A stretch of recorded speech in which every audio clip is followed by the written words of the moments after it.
दुनिया मतलब ही नहीं है सर। आपको दुनिया के मतलब के लायक बनना नहीं आता। आप में वो चीज नहीं है कि दुनिया में कोई भी आपसे मतलब रखे। कुछ रिश्ते भगवान खुद खराब करता है ताकि तुम्हारी जिंदगी खराब ना हो। इंसान जब दर्द की सीमाएं पार कर लेता है ना, तभी दुनिया में उसकी जय जयकार होती है। इंच दूर खड़े आदमी को पंच मार करके गिरा देता था। हर रोज 2000 पंचेस की प्रैक्टिस करता था वो। आप अपने काम की कितनी प्रैक्टिस करते हो जरा बताओ तो। लोग कहते हैं आज के टाइम में लोगों के पास समय नहीं है। समय बहुत है, हरामखोरी ज्यादा है आज। असल में समझदार वही है जो समय को समझदारी से खर्च करना जानता है। वो जगह को छोड़ दो जहां आप आराम से रहते हो, कि जहां आराम है वहां तपस्या नहीं कर सकते सर। 6-7 महीने के लिए मैं तो कहता हूं मर जाओ। और सब है इसके फोन में। इंस्टाग्राम पे रील देखने के लिए इसके पास सब डेटा है। इंस्टाग्राम पे रील देखेगा, उटपटांग वीडियो देखेगा ये, लेकिन ये नहीं सर्च करेगा कि how to make money online. पैसा कमाओ, रुतबा बनाओ। कल लोग अपॉइंटमेंट लेकर के तुमसे मिलने आएंगे और साथ में काजू बर्फी अलग से लेकर के आएंगे। कोई लड़की बेवफा निकली, छोड़ के चली गई। अरे लड़की बेवफा नहीं है, तुम साले गरीब हो। खुद के कंधों पर जिम्मेदारी उठाने की ताकत नहीं, लेकिन हाथ में आईफोन जरूर लेकर के घूमेंगे। जिसको कमजोर समझा जाता है उसी को अपने मतलब के लिए इस्तेमाल किया जाता है। भगवान ये बहुत माथा टेक रहा है, इसका माथा ही फोड़ दो इसका। तुम्हें लड़ना नहीं आला तो तुम्हारे को बस मांगना है। मंदिर में घंटा बजाओगे, भगवान भी कहता है निकम्मा, इसको साइड करो भाई, इसको साइड करो, इसको कुछ देना नहीं। जिसने कभी अपनी परिस्थितियों से लड़ा नहीं ना, उसको कभी दुनिया सम्मान नहीं। कहते हैं जिसको तुम दुख समझ रहे हो वही दुख तुम्हारे बेटे का गौरव बने। जो काम आज आपके पास है उसकी इज्जत करना शुरू करो सर। बड़ा काम मिलेगा तब मैं शिद्दत से करूंगा, छोटा काम इसमें क्या शिद्दत। वो बड़ा काम कभी आपके हिस्से नहीं आएगा कभी। मैं अगर 100 लोगों से मिलता हूं ना, तो उसमें से 99 लोगों की शिकायत ये होती है कि सर काम तो कर रहे हैं, मेहनत तो कर रहे हैं, लेकिन आगे नहीं बढ़ रहे, हमारा बिजनेस बड़ा नहीं हो रहा, हमें तरक्की नहीं मिल रही, हम सफल नहीं हो रहे। तो सर एक छोटा सा एग्जांपल आपको शेयर करता हूं। मान लो आपके घर में 2 कारें हैं, एक मर्सिडीज है और एक ऑल्टो है, और आपको अपने मर्सिडीज गाड़ी के लिए एक ड्राइवर चाहिए। आपने वैकेंसी निकाली और एक बंदा आता है टेस्ट देने के लिए। उस बंदे को नहीं पता कि आपके पास 2 गाड़ी है, ऑल्टो भी है और मर्सिडीज भी है। अब आप मुझे बताओ कि आपके घर अगर कोई टेस्ट देने आता है, आप उसको ड्राइवर के लिए हायर करना चाहते हो, तो उसका टेस्ट आप मर्सिडीज पर लोगे या ऑल्टो पर लोगे? ऑफ कोर्स ऑल्टो पर लोगे, राइट? तो आपने उसको अपनी ऑल्टो दे टेस्ट करने के लिए, और उसके साथ आप बैठ जाते हो। अब आप चेक करते हो कि ऑल्टो वो कितने प्यार से चलाता है, कितने अच्छे से चलाता है, कितने बेहतरीन ढंग से चलाता है। और अगर वो अच्छे से नहीं चलाता तो आप उसको रफा दफा कर दोगे वहीं से। लेकिन अगर वो ऑल्टो अच्छे से चलाता है, ऑल्टो पूरी शिद्दत से चलाता है, अपना समझ के चलाता है, तब जाके आप उसको अपनी मर्सिडीज की चाबी उसके हाथ में पकड़ाते हो। ऐसा ही होगा सर। भगवान भी हमारे साथ कुछ ऐसा ही करता है। आज आप हो सकता है कि 5,000 रुपए के लिए काम कर रहे हो, 5,000 की नौकरी कर रहे हो, और आपको 5 करोड़ रुपए कमाना है। सर वो चेक करता है कि इसके पास जो 5,000 रुपए कमाने की अपॉर्चुनिटी है ना, इसको ये कितने शिद्दत से करता है, कितने दिलो जान से करता है, कितनी मेहनत से करता है, कितना इसको प्यार करके करता है। आप जब 10,000 रुपए का काम इतनी शिद्दत से करते हो ना सर, कोई आदमी किसी दिन टकराएगा और वो देखेगा ये आदमी कितनी मेहनत कर रहा है, सिर्फ 10,000 के लिए इतनी मेहनत कर रहा है। आएगा, आपको अपनी अपॉर्चुनिटी शेयर करेगा, मेरे पास आ, मैं तुझे 50,000 का काम देता हूं, और आप चले जाओगे उसके पास। फिर 50,000 का काम इतनी शिद्दत से करोगे, फिर कोई आएगा और कहेगा कि तेरे को मैं 10 लाख रुपए वाला काम देता हूं, आ मेरे पास। काम छोटा या बड़ा नहीं होता सर, नजरिया छोटा या बड़ा होता है। आप ये सोचते हो कि जब बड़ा काम मिलेगा तब मैं शिद्दत से करूंगा, छोटा काम इसमें क्या शिद्दत। वो बड़ा काम कभी आपके हिस्से नहीं आएगा, कभी आप तक नहीं पहुंचेगा। हमेशा रगड़ते रहोगे, छोटे मोटे कीड़े की तरह रगड़ते रहोगे। जो काम आज आपके पास है उसकी इज्जत करना शुरू करो सर, उसको अपना मानना शुरू करो, क्योंकि भगवान आपको बड़े काम के हिस्से कभी तक नहीं पहुंचाएगा, तब तक नहीं पहुंचाएगा जब तक उस छोटे काम को आप शिद्दत अपनी पूरी मेहनत से ना करो। भगवान भी देखता है ना, ऐसे ही थोड़ी किसी को कुछ दे दे। सर हम अटके पड़े हैं, हम कुछ कर नहीं पा रहे हैं, कर भी नहीं पाओगे।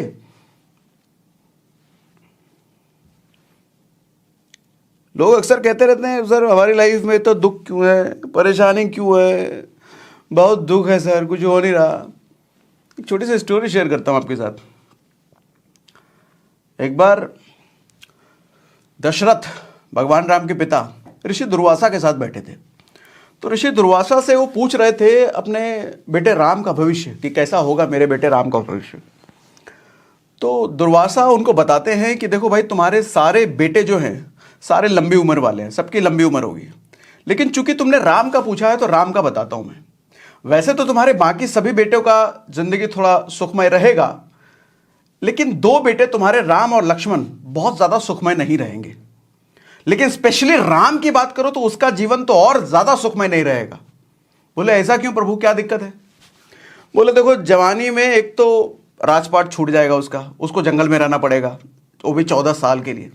और प्लस जब जंगल से वापस लौट के आएगा, अच्छा जंगल में एक और तकलीफ होगी, बेचारे की पत्नी छूट जाएगी। अच्छा जब पत्नी को वापस लेकर के राजपाट का भोग करने आएगा तो उसकी पत्नी सदा सदा के लिए छोड़ के चली जाएगी। तो दशरथ हो गए दुखी। अब किसी के भी बेटे के बारे में अगर ऐसा बोला जाए तो उसका कलेजा तो फट ही जाएगा ना।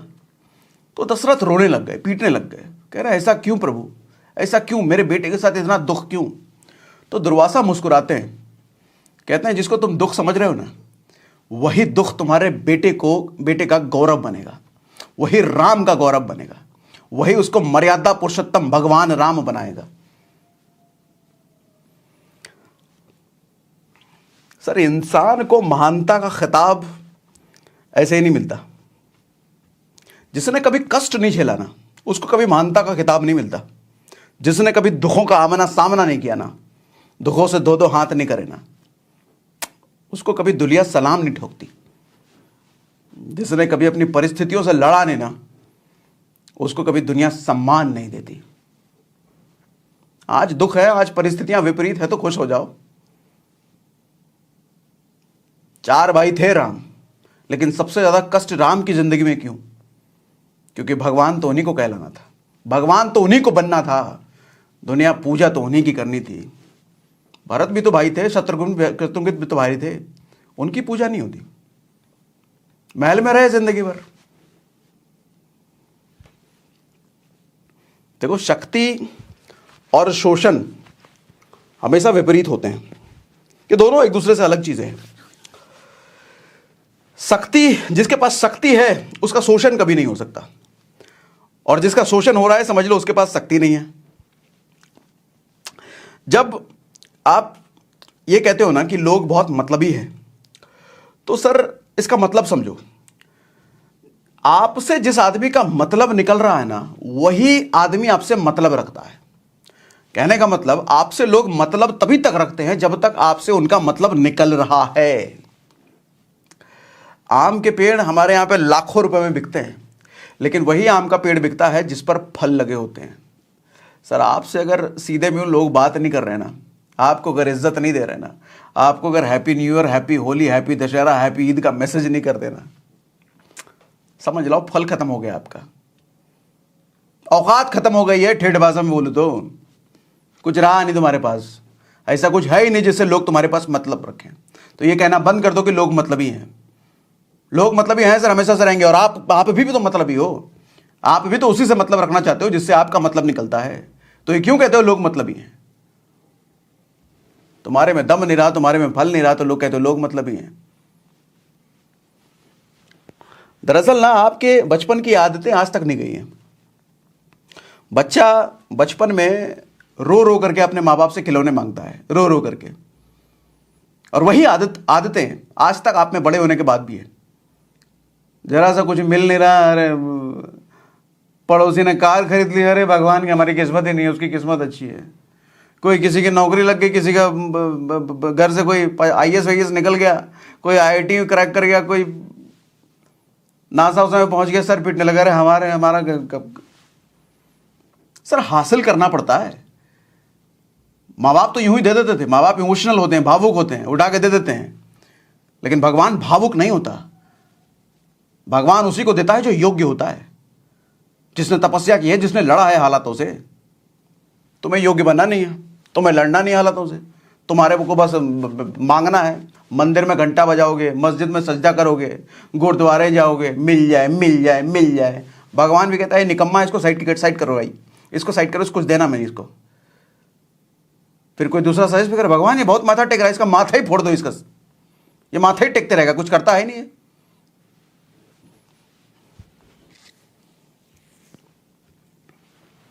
दुनिया मतलब ही नहीं है सर। आपको दुनिया के मतलब के लायक बनना नहीं आता। आप में वो चीज नहीं है कि दुनिया में कोई भी आपसे मतलब रखे। क्यों रखे? है क्या तुम्हारे पास? सर आपको पता नहीं हमारे साथ बहुत दिक्कत है।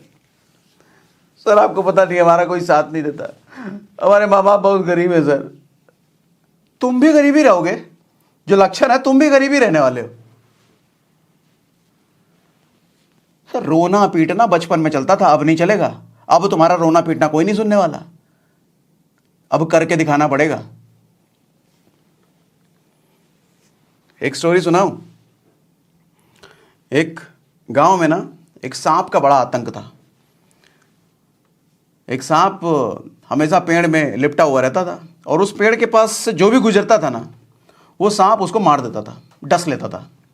तो पूरे गांव में बड़ा आतंक था उस सांप का और कोई भी डर से उस पेड़ के आसपास भी नहीं जाता था। एक बार भगवान बुद्ध उस गांव में आए तो सबने बुद्ध को बताई ये बातें, भैया बड़ा दुख है, सांप का जो आतंक है उस तरफ से कोई जा भी नहीं सकता है, कुछ बताइए समाधान। तो भगवान बुद्ध बोले एक काम करो, ले चलो मुझे उस सांप के पास। बोले सांप के पास मत जाइए, आपको भी डस वस लेगा। बोले कोई बात नहीं, लेके चलो ना। कहते हैं भगवान में इतना तेज था, भगवान बुद्ध के चेहरे पे इतनी आभा थी, उतना ऑरा उतना मजबूत था कि सिर्फ इंसान ही नहीं, उनके सामने जब जानवर भी आता था तो नतमस्तक हो जाता था। गए सांप के पास, सांप से बातें करने लग गए। सांप से पूछा काय कर रहे हो भाई ऐसे? तो सांप ने बताया क्या करें, मेरी आदत है, मुझे डसने में अच्छा लगता है। तो सांप ने बताया देखो अच्छा तो लगता है लेकिन ज़िंदगी एक ही बार मिली है दोस्त, और इस ज़िंदगी में जितनी ज़्यादा लोग तुमको बद्दुआएं देंगे, जितना ज़्यादा पाप करोगे, भगवान के पास जाकर के उतनी ही कष्टों का सामना करना पड़ेगा। तो सांप ने बोला क्या करें प्रभु, फिर बताइए आप ही। बोले आज के बाद से डसना बंद कर दो। बोले ठीक है। तो जब उसने सांप ने डसना बंद कर दिया ना, तो लोगों ने उस सांप को हल्के में लेना शुरू कर दिया, आना जाना शुरू कर दिया। अच्छा वहां के जो बच्चे थे सांप को ढेला मार के खेलते थे, उसके साथ ढेला मारते थे, पत्थर मारते थे। सांप लहूलुहान हो रहा, चोट लग रही, घाव हो रहे, लेकिन सांप ने बोल रखा था कुछ करूंगा नहीं, डसूंगा नहीं। तो सांप सह रहा था बेचारा।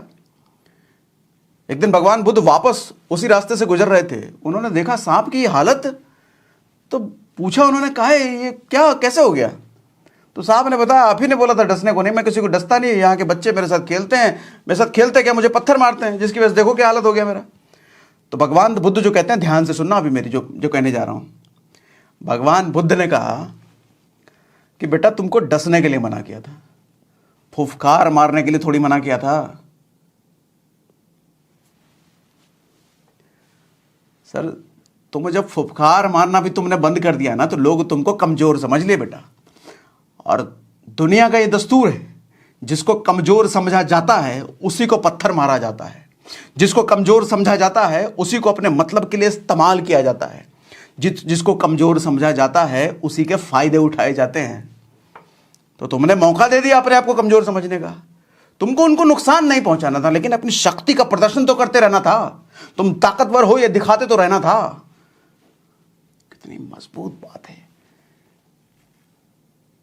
सांप शक्तिशाली था, लेकिन उसने शक्ति का प्रदर्शन बंद कर दिया। देखो शक्ति का प्रदर्शन का मतलब यह नहीं कहता कि राह चलते किसी को थप्पड़ मारते चलो, गाली गलौज करते चलो। आज के टाइम पे शक्ति का मतलब होता है प्रतिभा कितनी है आप में, आप जिस फील्ड में जिस इंडस्ट्री में हो उसमें क्या अपने घोड़े खोले, कितनी बड़ी अचीवमेंट हासिल करी है, क्या हासिल कर लिया उसमें, वो होता है शक्ति। आप पता चला किसी इंडस्ट्री में हो, उस इंडस्ट्री में एकदम टॉप पर हो, 2-3 करोड़ रुपये महीने का कमा रहे हो, जहां जा रहे हो सम्मान से लोग आपसे सेल्फी खिंचा रहे हैं, पूछ रहे हैं, तो इस सब चीजें लोगों को दिखाओ भी कि देखो भाई कितना सम्मान होता है हमारा। ये हुआ शक्ति का प्रदर्शन। ये नहीं कि जिम जाकर के बॉडी वॉडी बनाए, बाइसेप्स वाला 17-18 का कर लिया तो राह चलते किसी को थप्पड़ मारते चले, रिक्शे में बैठे तो रिक्शे वाले को पैसे ही नहीं दिए, सब्जी वाले के पास गए तो 2 कद्दू एक्स्ट्रा छीन लिए उससे, जूस वाले के पास गए उसको पैसे नहीं दिए। ये नहीं होता है शक्ति का प्रदर्शन। ऐसा करोगे तो फिर तो कोई ना कोई पीटेगा आकर के। तुम्हारे 17 के डोले हैं तो कोई 19 वाला आएगा, ले लपाट दे के पेलेगा तुमको। वो नहीं होता है। किसी को नुकसान पहुंचाना काम नहीं है सर हमारा। कभी भी जिंदगी में कोई भी ऐसा काम मत करना जिससे किसी को नुकसान पहुंचे। अपने आप को शक्तिशाली प्रदर्शित करना है, लेकिन उससे किसी का नुकसान नहीं होना चाहिए, यह याद रखना हमेशा। अभी कल की ही बात है, कोई मेरे से टकराया तो वो कह रहा था कि सर बहुत डर लगता है। मैंने कहा डर काहे को लगता है भाई? कहता सर मेहनत तो कर रहे हैं लेकिन पता नहीं है रिजल्ट मिलेगा नहीं मिलेगा, कब तक मिलेगा। तो मैंने उसको एक राजा की कहानी सुनाई, आपको भी सुनाऊं। एक राजा नाव में अपनी पत्नी के साथ कहीं जा रहा था और रास्ते में अचानक तूफान उठने लग गया, इतना भयंकर बवंडर तूफान कि नाव एकदम धपड़ धपड़, अब डूबे तब डूबे। तो राजा की पत्नी एकदम घबराने लग गई, डरने लग गई, अब क्या होगा भैया, हिल रहे ना है तो। और राजा को देखा तो आराम से बैठ करके मुस्कुरा रहा है, तूफान को देख के मुस्कुरा रहा है। तो पत्नी बोली, आप मुस्कुरा खा रहे हैं, तूफान है, कुछ कीजिए, मर जाएंगे, मर जाएंगे दोनों। तो राजा ने अपनी मयान से तलवार निकालते हुए पत्नी के गर्दन पे रख दिया, तलवार पत्नी के गर्दन पे। तो पत्नी मुस्कुराई। तो राजा ने बोला, तुम्हें डर नहीं लग रहा तलवार से? बोले, जब आपके हाथ में तलवार है तो डर कैसा? आप तो मुझसे प्रेम करते हैं, आपसे मुझे नुकसान थोड़ी हो सकता है। तलवार उसने वापस मयान में रखा और पत्नी को कहा, बस यही चीज इस तूफान के संदर्भ में भी समझो। ये तूफान कौन लेके आया है? भगवान लेके आए। और भगवान कभी भी हमारा बुरा नहीं कर सकते। जो आदमी भगवान से सच्चा प्रेम करता है ना, उसे भगवान से डरने की जरूरत नहीं है, उसे भगवान की दी हुई चीजों से डरने की जरूरत नहीं है। विश्वास रखो। मोरल ऑफ द स्टोरी ये है कि आप जिस सिचुएशन से आप गुजर रहे हो ना सर, वो सिचुएशन अगर आपने क्रिएट नहीं करी है, अगर अचानक आपके साथ कोई मुसीबत आपदा आई है, तो डरने की जरूरत नहीं है। हरिवंश राय बच्चन का एक बहुत अच्छा लाइन है कि अपने मन का हो तो अच्छा, अपने मन का ना हो तो और अच्छा। क्योंकि जो अपने मन का होता है तो अपने मन का हो ही रहा है, लेकिन जो अपने मन का ना हो रहा है, कुछ अचानक चीज आ गई जिसे आप विपदा मुसीबत समझ रहे हो, भगवान ने आपके लिए कुछ सोचा है। और भगवान से अगर आपका प्रेम सच्चा है तो भगवान आपके लिए कभी बुरा नहीं करेगा। हाँ, करंट हालत में अभी हमारे को लगता है कि मेरे साथ ही ऐसा क्यों हो रहा है सर, उसमें भी कुछ ना कुछ अच्छा ही है।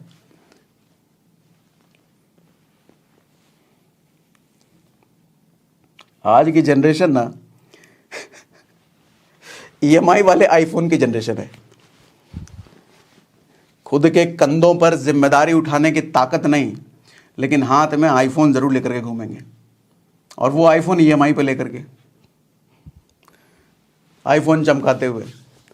वैसे तो पास में लोहे का कवर चढ़ा के रखेंगे, लेकिन कहीं आस में लड़की वड़की गुजरते हुए देखिए तो कवर उठा करके फोन में रख लेंगे और चमकाएंगे हेलो, और वो 3 कैमरा दिखाएंगे आईफोन का। नालायक कहीं के। और वही लड़की को थोड़ी इंप्रेस कर लिया आईफोन दिखा करके, कुछ दिन वो छोड़ के चली जाएगी, क्योंकि तुम्हारी असलियत तो उसको पता चली जाएगी कि ईएमआई पे लेके आया है। और कुछ लोग तो दूसरे का आईफोन उठा करके लाते हैं चमकाने के लिए। फिर कहोगे लड़की बेवफा निकली, छोड़ के चली गई। अरे लड़की बेवफा नहीं है, तुम साले गरीब हो, औकात नहीं है उसको घुमाने फिराने का। कभी देखा है किसी की जमींदार की गर्लफ्रेंड उसको छोड़ के चली गई? अरे पैसा है उसके पास, उसको कैसे छोड़ देगी? ताकत है, शक्ति है, लोग दुआ सलाम करते हैं, जहां भी लेके जाता है लोग सलाम करते हैं उसको। तुम फटीचर, तुम्हारे पास औकात नहीं, और ईएमआई वाला आईफोन चिपकाओगे। लड़कियां बेवकूफ है आज के टाइम में। मुझे बड़ा दया लगता है, जरा गुस्सा भी आता है इन आज के लौंडो लपाड़ों को देख करके। आईफोन के पीछे पागल पड़े। और वैसे भी कुछ रिश्ते भगवान खुद खराब करता है ताकि तुम्हारी जिंदगी खराब ना हो। इस बात को समझो जरा। जब तक दूसरों को आकर्षित करने वाली हरकतें करते रहोगे ना, कुछ नहीं कर पाओगे। दुनिया उससे आकर्षित होती है जिनसे उनका मतलब निकलता है। पैसा कमाओ, रुतबा बनाओ, कल लोग अपॉइंटमेंट लेकर के तुमसे मिलने आएंगे और साथ में काजू बर्फी अलग से लेकर के आएंगे।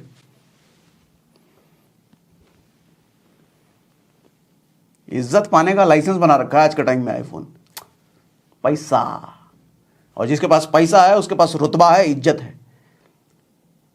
उन लोगों की बातों में कभी मत आना जो लोग कहते हैं कि हमने पैसा भले ही नहीं कमाया लेकिन इज्जत बहुत कमाया। गलत फहमी में हो आप, इज्जत भी नहीं कमाया है।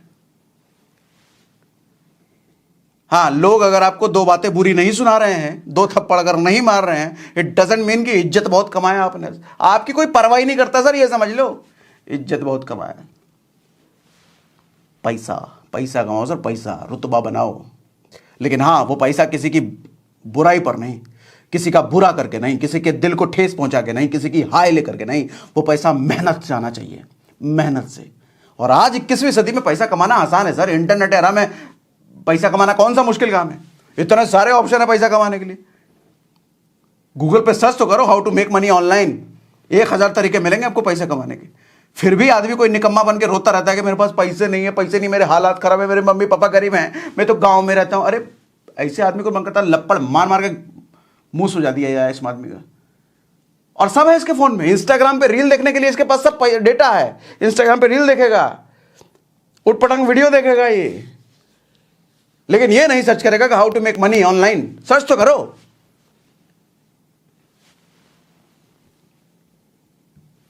बंद करना होगा सर खुद को। कामयाबी का दरवाजा तभी खुलता है जब कमरे का दरवाजा बंद होता है। 6-7 महीने के लिए मैं तो कहता हूं मर जाओ। कहने का मतलब अपने आप को बंद कर लो कमरे में, झोंक दो अपने आप को, अपने मन पर काम करना शुरू करो सर 6 महीने के लिए। मन से वो सारे काम करवाओ जिसमें मन कहता है कि ये मत करना, नहीं नहीं। किताब पढ़ने में मन नहीं लगता सर, झोंक दो 6 महीने के लिए किताब पढ़ने में। अच्छे अच्छे ट्रेनिंग वीडियोस देखने में मन नहीं लगता, ऊट पटांग तो वीडियो देखते ही हो ना। अच्छे ट्रेनिंग वीडियो देखने में मन नहीं लगता, उबासी आती है, वो देख झोंक दो 6 महीने के लिए। भगवान ने अपने आप को 14 साल के लिए झोंका था, राम ने, तब जाके वो भगवान बने। तुम 6 महीने झोंक लो ना यार। और जब 6 महीने बाद कमरे से बाहर निकल के आओगे ना, सूरज की तरह वो लाली लेकर के आओगे, जो भी तुम्हारी तरफ देखेगा आंखें चौंधी आ जाएंगी उसकी। ओह क्या बन के निकला है ये। आदमी को पब्लिक में सम्मान उसी काम के लिए मिलता है जो आदमी प्राइवेट इमेजेस के लिए मेहनत कर रहा होता है। 6 महीने के लिए मर जाओ सर, मर जाओ। मैं तो लिटरली ये कह रहा हूं, 6 महीने के लिए बंद हो जाओ। दुनिया को नजर नहीं आना चाहिए। लोग मान ले तो मर गया लग रहा है, इसका सोशल मीडिया पर कोई पोस्ट भी नहीं आ रहा है, कोई लाइक भी नहीं आ रहा, कोई खोज खबर नहीं है।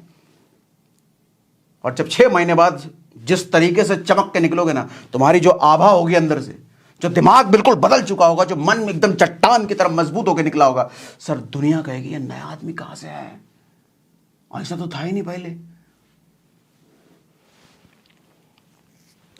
और वैसे भी कहते हैं कि अगर लक्ष्य के लिए काम कर रहे हो ना, तो आपको कागचेष्टा, बको ध्यानम, स्वान निद्रा, अल्पहारी, गृह त्यागी होना चाहिए। मतलब कागचेष्टा, कौवे की तरह बार बार चेष्टा करने की नियत होनी चाहिए आपको। एक बार नहीं हुआ दोबारा करेंगे, दोबारा नहीं हुआ तिबारा करेंगे, तिबारा नहीं हुआ चौबारा करेंगे। बको ध्यानम, बगुले की तरह ध्यान होना चाहिए। एक चीज पर जिस पर ध्यान लगा तो लगा। ये नहीं कि बगल से लड़की जा रही, बहुत अच्छी सही है, नहीं नहीं पढ़ना है मेरे को, पढ़ना है। स्वान निद्रा, कुत्ते की तरह नींद होनी चाहिए। कुत्ते का नींद देखा है, हल्की सी भी आवाज होती है छटपटा के उठ जाता है वो। ऐसे कि नहीं भैंसे की तरह सोए जा रहे हैं, अरे 6 बज गया उठो साले। अल्पहारी, गेंडे की तरह मत खाओ, पिज्जा दबाए जा रहा है, बर्गर पिज्जा कुछ भी जहां देखा लपेट लिए। गृह त्यागी, गृह त्यागी का मतलब घर छोड़ने के लिए नहीं कह रहा मैं। गृह त्यागी का मतलब, घर का मतलब क्या होता है? घर वो जगह होती है जहां आदमी कंफर्ट में रहता है, कंफर्ट जोन, आराम जहां मिलता है। वो जगह को छोड़ दो जहां आप आराम से रहते हो, उस जगह से निकल जाओ जहां आपको आराम मिलता है। क्योंकि जहां आराम है वहां तपस्या नहीं कर सकते सर। पहले लोग, राजा लोग अपना राजपाट छोड़ करके जंगलों में निकल जाते थे तपस्या करने के लिए। महल में रहकर तपस्या नहीं होती है। तपस्या करने के लिए घर छोड़ना पड़ेगा। घर छोड़ने का मतलब अपना वो जगह छोड़ना पड़ेगा जहां आराम मिलता है, तब जाके तपस्या होती है। और समय की कदर करो। असल में समझदार वही है जो समय को समझदारी से खर्च करना जानता है। हनुमान जी जब पहली बार लंका गए थे ना, तो देखे कि अशोक वाटिका के चारों तरफ भैया राक्षस हैं। हनुमान जी में इतनी ताकत तो थी कि सारे राक्षसों से निपटते हुए सीता जी को उठा करके ले आते। लेकिन उन्होंने सोचा, दिमाग लगाया, बुद्धि लगाया, समय नहीं खराब करना है मुझे, उन सबसे लड़ने में टाइम वेस्ट नहीं करना। अपना रूप इतना छोटा कर लिया, रूप छोटा करके चुपचाप सीता जी के पास गए, उनसे मिल लिए। वो निखट्टू लोग होते हैं जो अपना, ताकतवर इंसान कभी भी समय खराब नहीं करता सर। बेवकूफ इंसान किसी से भी बढ़ जाता है। सब्जी वाले से 5 रुपए के लिए लड़ जाएगा, रिक्शे वाले से 10 रुपए के लिए लड़ जाएगा, इंटरनेट पे एक 100 रुपए का डिस्काउंट कूपन कोड ढूंढने के लिए इंटरनेट पे 1-1 घंटा लगाता है। वो गधे, बेवकूफ है, निकम्मे हैं। उसको 1 घंटे की वैल्यू पता नहीं है। 1 घंटे में सर कोई ढंग का काम कर लेते या इंटरनेट पे कोई अच्छी चीज देख लेते तो ज्ञान बढ़ जाता। 100 रुपए बचाकर क्या हासिल कर लिए? अमीर बन गए, करोड़पति बन गए। कल भी गरीब थे, आज भी गरीब रहोगे, और कल भी निश्चित गरीब रहोगे ऐसी हरकत करोगे तो। अरे 5 रुपए एक्स्ट्रा अगर रिक्शे वाले को दे ही दिए तो क्या चला गया? 10 रुपए एक्स्ट्रा अगर सब्जी वाले को दे ही दिए तो क्या चला गया? वो सब्जी वाला कौन सा तुम्हारा 10 रुपए जाने से कौन सा तुम गरीब हो गए, लेकिन उसका भला जरूर हो गया। सर मैं तो कहता हूं कि ऐसे लोगों से कभी बार्गेनिंग नहीं करनी चाहिए जो आपसे औकात में बहुत छोटे हैं। मैं रिक्शे वालों से कभी बार्गेनिंग नहीं करता, सब्जी वालों से कभी बार्गेनिंग नहीं करता। क्या होगा, 5 रुपए ज्यादा ही तो ले लेगा। 100 रुपए चीज है, वो 110 रुपए ले लेगा, 105 रुपए ले लेगा। रिक्शे का भाड़ा 50 रुपए बनता है, वो 55 रुपए ले लेगा, 60 रुपए ले लेगा। उससे मैं बर्बाद थोड़ी हो जाऊंगा, लेकिन उसका भला जरूर होगा और आत्मा को एक शांति मिलती है कि मैंने इसके साथ नहीं किया। अरे नेगोशिएशन करना है तो जाके अंबानी के साथ करो। 100 करोड़ की डील है, वो कह रहा है 125 करोड़, 90 करोड़ देंगे। इसी से डील में नेगोशिएशन कराओ ना, वहां दिमाग लगेगा।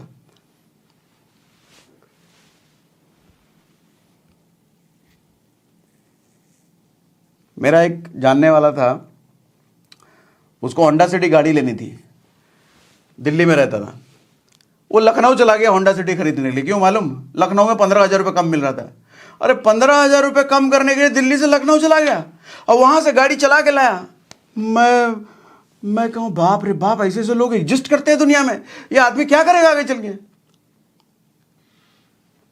सर लोग निकम्मे इसीलिए रह जाते हैं कि उनको जाना 100 किलोमीटर है 2 घंटे में, लेकिन चल रहे हैं 20 की स्पीड से।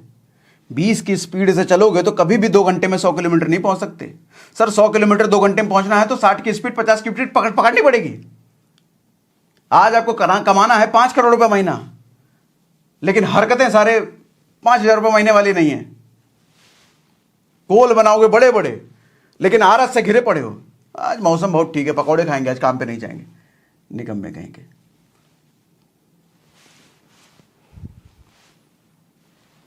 आप निकम्मे क्यों रह जाते हो मालूम?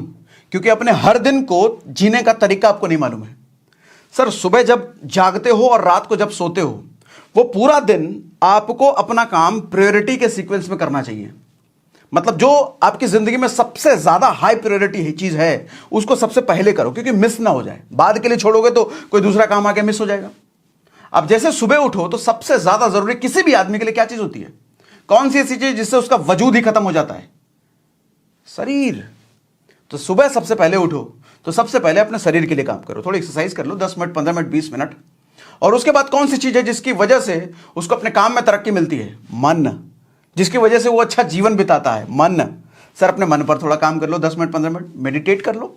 और तीसरी चीज आती है आपके स्किल, जिसकी वजह से आप पैसा कमाते हो, उस पर थोड़ा काम कर लो, किताबें पढ़ लो, सेल्फ इंप्रूवमेंट कुछ नया सीख लो। लेकिन करते क्या? सुबह उठे तो भैया मोबाइल चल रहा है, व्हाट्सएप, फेसबुक, कमेंट, इसने कमेंट नहीं किया या इसके बाद इसको भी कमेंट नहीं करूंगा। अरे मनीषा का कमेंट आया, नौटंकी में लग गए, 1.5 घंटा उसमें निकाल दिया। उसके बाद तुम जाओगे फ्रेश होने के लिए, फिर किसी का फोन आ गया, बतौलेबाजी में लग जाओगे, फिर कोई घर पे आ गया, फिर कुछ हो गया, पता चला ना तुमने शरीर के लिए समय निकाला, ना मन के लिए और ना स्किल के लिए। और कहोगे सर हमारे पास टाइम नहीं मिलता, बहुत काम रहता है पूरे दिन। कौन सा काम कर रहे हो तुम? बहुत काम रहता है? सर 24 घंटे आपके पास भी, 24 घंटे प्रधानमंत्री के पास भी। वो देश चला रहा है, तुम्हारे से तुम्हारा घर नहीं चला पाया। लोग कहते हैं आज के टाइम में लोगों के पास समय नहीं है। समय बहुत है, हरामखोरी ज्यादा है आज। पहले इतनी हरामखोरी नहीं थी। और हरामखोरी का एक बड़ा हथियार हमारे हाथ में फोन है ना। चेक करो कितने घंटे फोन में इस्तेमाल करते हो। सर 10-10 घंटे, 12-12 घंटे, 10 घंटे तो कम कह रहा हूं, लोग 15-15, 16-16 घंटे फोन पे बिताते हैं। समय कम नहीं है आज के टाइम में। आज के टाइम में हरामखोरी बढ़ गई है लोगों की, पहले इतनी हरामखोरी नहीं थी। ब्रूसली 1 इंच मालूम कि इतना होता है 1 इंच, 1 इंच दूर खड़े आदमी को पंच मार करके गिरा देता था। सर पंच मार करके 1 इंच खड़े दूर आदमी को आप हिला भी नहीं पाओगे, वो ऐसा पंच मारता गिर जाता था आदमी। 1 इंच दूर खड़ा लकड़ी है तो मार के तोड़ देता था वो। क्यों मालूम? हर रोज 2000 पंचेस की प्रैक्टिस करता था वो, हर रोज। आप अपने काम की कितनी प्रैक्टिस करते हो जरा बताओ तो? ढंग से 1 घंटे भी नहीं देते होगे, 1 घंटे को भी टुकड़ों में देते होगे, 1 घंटे में भी 10 बार फोन उठाते होगे। तो कहां से महारत हासिल होगी, कहां से तुम्हारी मानता होगी? फिर इंसान जब दर्द की सीमाएं पार कर लेता है ना, तभी दुनिया में उसकी जय जयकार होती है। महाभारत में कर्ण, सर आपके शरीर में एक चूही चुभ जाए ना, सोचो कितना दर्द होता है। उसने अपने शरीर से, उसके शरीर से चिपका हुआ कवच छुरी से काट काट करके अलग कर दिया, पूरा शरीर छील दिया उसने। और लोग कहते हैं कि भगवान कृष्ण ने योजना बनाई उसको मारने की। सर भगवान कृष्ण ने अगर उसको मारने की योजना नहीं बनाई होती ना, तो सर वो योद्धा कर्ण रहता, महादानवीर योद्धा कर्ण नहीं कहलाता। भगवान अगर किसी से कुछ लेते हैं ना, तो उससे बहुत ज्यादा कुछ उसे देते भी हैं। भगवान अगर मौत भी देते हैं ना, तो बदले में उसको अमरता देते हैं। जैसे कर्ण कौरवों के साइड होने के बावजूद भी आज अमर है। दुर्योधन अमर नहीं है, लोग दुर्योधन का नाम नहीं लेते, कर्ण का लेते हैं, क्योंकि भगवान ने उसके लिए योजना बनाई।